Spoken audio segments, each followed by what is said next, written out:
En Jean 10, donc dans l'évangile de Jean, Jésus parle et dit que lui est venu apporter la vie et la bénédiction, que nous soyons dans l'abondance. Chacun, et le chrétien comme le juif, a pour but de bénir. Et s'il a quelque chose, il souhaite que l'autre soit aussi béni. Et lorsqu'il est béni, euh, il est heureux, toute sa reconnaissance va à Dieu et il souhaite bénir chacun sans oublier personne. Puisses-tu être aussi heureux que moi, puisses-tu être aussi de l'abondance. Alors, le non-chrétien, il y a vraiment une force. Le voleur, quand Jésus parle du voleur, il parle de ce qui est contre Dieu, mais c'est spirituel. C'est les ténèbres ne viennent que pour dérober, détruire, égorger. Et ça, c'est le propre de l'être humain, de tous les êtres humains. Il y a toujours quelque chose qui dérange. Sans eux, on irait mieux. Mais le communisme a tué des milliers, des millions de personnes. Tous ceux qui dérangeaient étaient envoyés au goulag. Les révolutionnaires en France, fallait plus de rois, plus de nobles.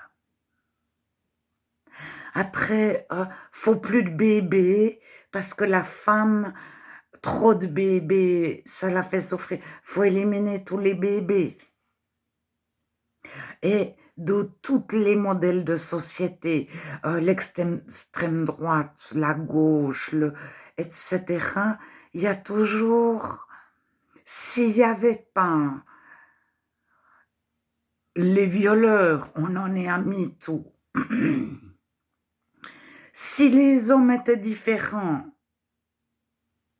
on veut plus de violeurs, MeToo, etc. Donc MeToo, c'est le mouvement des femmes et des hommes qui disent qu'ils ont été abusés sexuellement ou sujets à des remarques sexistes, etc. Puis alors, il y a ceux qui sont contre les homosexuels, pour les homosexuels, etc. Et il faut toujours les éliminer. Soit on les tue, soit on les met en prison, soit on veut qu'ils n'habitent pas dans notre pays, on veut créer une société mieux que les autres sans ceux-là. Alors, après, quand mais les hommes, quand ils auront subi MeToo, ils vont faire qu'il n'y ait plus de loi, qu'ils ne puissent plus être emprisonnés. Dans quelques années, ils iront plus du tout en prison. Et il y a toujours un retour du balancier. Après, il faut faire taire ceci, il faut faire taire cela. Alors, il y a éliminer, égorger, on les tue pas forcément, mais on les domine pour qu'ils marchent dans le sens qu'on veut. On les manipule, on leur fait peur, etc. Il y a la pensée unique de Mao. Tous les Chinois devaient penser comme Mao. Mais il n'y a pas que la pensée unique de Mao. Il y a toujours quelqu'un qui pense qu'il faut faire à d'autres ceci, ce sera mieux. Alors il y a ceux qui les exploitent. Toi, tu vas travailler pour moi. Nous, on va gagner beaucoup d'argent. Et puis, on ne travaille pas. Puis alors après, il y a les travailleurs qui disent, nous, on ne veut plus être des forçats, des esclaves, des, des exploités, etc.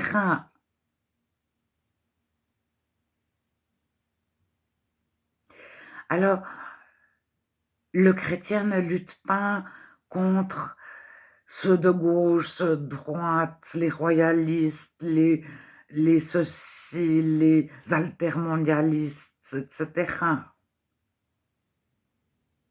Ou contre les gens d'une autre couleur de peau, ou contre les gangsters, ou contre les vieux, contre les bébés qui empêchent les femmes d'être épanouies et heureuses, etc., etc. On bénit parce qu'on est béni. Alors la bénédiction, elle est là. Quand on se sent aimé, aimé, aimé de Dieu, qu'on est la prunelle des yeux de Dieu, c'est écrit de la Bible plusieurs fois, que Dieu prend soin de nous comme la prunelle de ses yeux. Alors on souhaite dire à l'autre, mais va à Dieu, Dieu prend soin de toi comme la prunelle de tes yeux, il va te bénir.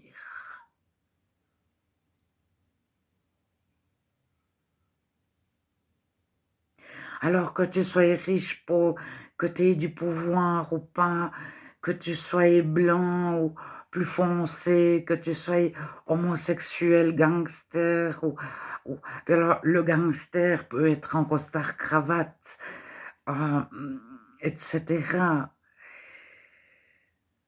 dans un bureau toute la journée. Et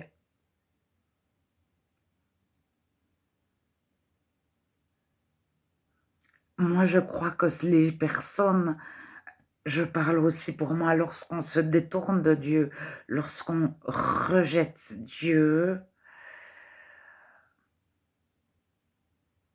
on devient aigri, on devient haineux.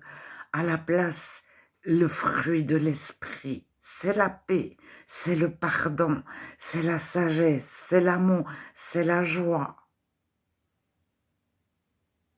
Et le contraire, c'est l'amertume, c'est la frustration, c'est la haine, c'est la vengeance, c'est de dire ceux-là, ils sont pas assez bien, ceux-là, ils sont trop ci, ceux-là, et on rejette sur quelqu'un, c'est la faute à ceux-là.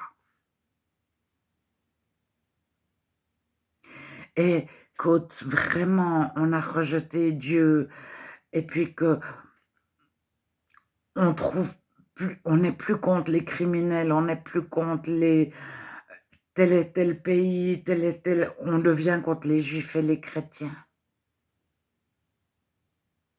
Et les lois deviennent contre les juifs et les chrétiens. Ça a commencé des fois par un prétexte. Alors, quand je dis juif et que je dis chrétien, je parle des gens qui ont Dieu dans leur cœur. Parce que je parle pas d'être de famille juive ou de famille chrétienne de génération en génération. Et je parle pas même d'aller à la synagogue ou à l'église toutes les semaines. Pas même de réciter des prières, même 3 heures par jour.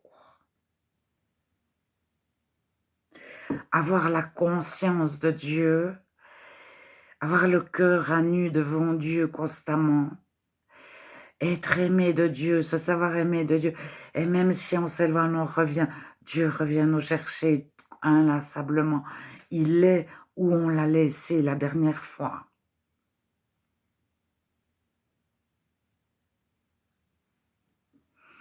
Alors on a en nous quelque chose qui rejette Dieu, beaucoup d'entre nous. On veut, on veut faire à notre sauce, on a des grosses idées, etc.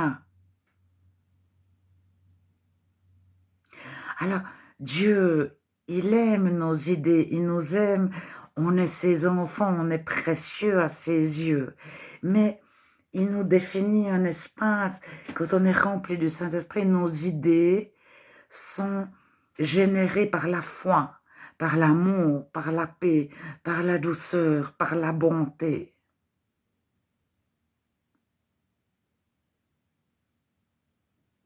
Par le pardon.